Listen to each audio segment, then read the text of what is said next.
अब देखिए, जब स्नान करते हैं, स्नान करते समय हमारी सोच कैसी होनी चाहिए? अब देखिए, हमारे संप्रदाय में हम कौन हैं? हम भगवान के दास हैं। हम भगवान के दास हैं, दास होते हुए भगवान की सेवा यानी भगवान की पूजा हमें करना है। उस पूजा के लिए हमें शुद्ध बनना है। उस शुद्धि के लिए हम स्नान कर रहे हैं। ऐसा भाव रहना चाहिए। भगवान की सेवा के लिए शुद्ध होकर बन के जानना है, इसलिए स्नान कर रहे हैं। इसलिए स्नान करना है। अच्छा, अब आप कहीं गए हैं, ऋषिकेश गए हैं, समझिए। वहां जाते हैं, वहां गंगा स्नान करेंगे। वहां गंगा स्नान करते समय में भी एक श्री वैष्णव को, प्रपन्न को ऐसा नहीं सोचना है कि हाँ, आज मैं गंगा स्नान करूंगा, इससे मेरे सभी पाप मिट जाएंगे। नहीं सोचना चाहिए। नहीं सोच क्या सोचना चाहिए? आज भी मुझे भगवान की पूजा करना है, त्रिवाराधन करना है, उसके लिए मुझे शुद्ध बनना है। तो ऐसी सोच होना चाहिए। कहीं पर जाके यहाँ स्नान करने से मेरे पाप मिट जाएंगे, ऐसा नहीं सोचना चाहिए। पापों को मिटाने वाले कौन है? भगवान ही है, सिर्फ भगवान है। तो हम कुछ किए, उससे कुछ हुआ, ऐसा हमारी सोच नहीं होनी चाहिए। प्रपन्नों का, ये सभी का नहीं बोल रहे हम। एक श्री वैष्णव शरणागत जो है ना, उसको ऐसा रहना है। प्राय स्वामी जी, लोग पापों को मिटाने के लिए, पुण्य प्राप्ति के लिए भी नदी में स्नान करना, नदी में स्नान करते हैं ना। जो सामान्य जन है ना, पुण्य के लिए करते हैं, पापों को मिटाने के लिए करते हैं, वो उनके लिए गलत नहीं है। हम प्रपन्न जो है भगवान को उपाय मानते हैं। भगवान ही हमारे पापों को हटाने वाले हैं, ऐसा सोचते हैं, वो उपाय बनेंगे। तो हमें इस सोच से जाना नहीं चाहिए। तो कैसे जाना चाहिए?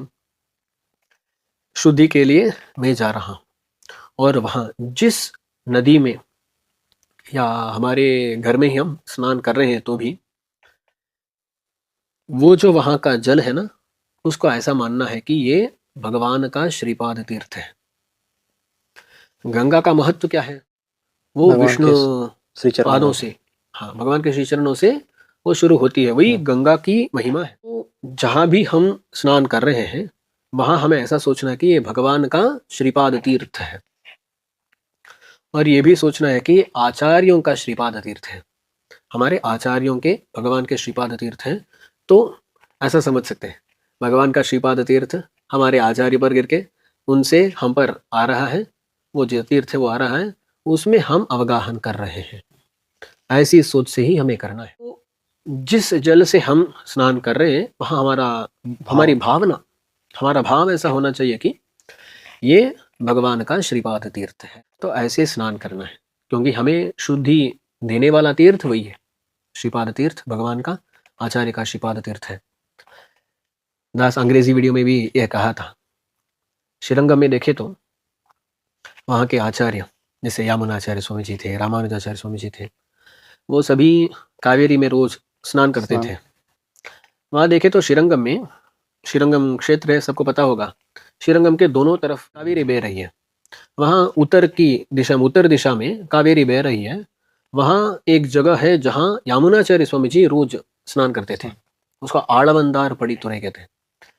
रामानुज स्वामी जी क्या करते थे, वहाँ देखिए ना, वो कावेरी ऐसा बह रही है, तो जहाँ यामुनाचार्य स्वामी जी का वो स्थान है, वहाँ से थोड़ा हटके, जहाँ वहाँ से कावेरी थोड़ा प्रवाह करके थोड़ी दूर आती है ना, वहाँ जाकर स्नान करते थे। क्योंकि उनका भाव ऐसा था कि वहाँ ऊपर यामुनाचार्य स्वामी जी स्नान कर रहे हैं, वहाँ से इस तरफ ये नदी बह रही है, तो हमें यहाँ स्नान करने पर हमारा आचार्य श्रीपाद तीर्थ मिल जाएगा।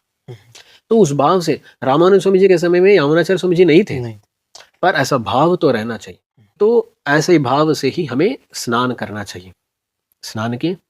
स्नान दास यहाँ हमें करना है, ये बोल रहा हूँ, पूर्वाचार्य ऐसा किए थे, उसको हम जितना हो सके उतना अपनाने की कोशिश करेंगे। तो हमारे पूर्वाचार्य ऐसे किए थे। अच्छा, तो ये हुआ। स्नान के लिए सांप्रदायिक शब्द क्या है? तमिल में तीर्थमाडदल ऐसा बोलते हैं, वो तमिल में वो शब्द है। यानी क्या होता है ना, तमिल में साधारणतः लोग बोलते हैं नीराटम बोलते हैं, जल में स्नान करना, वो नीराटम है, जल नीर।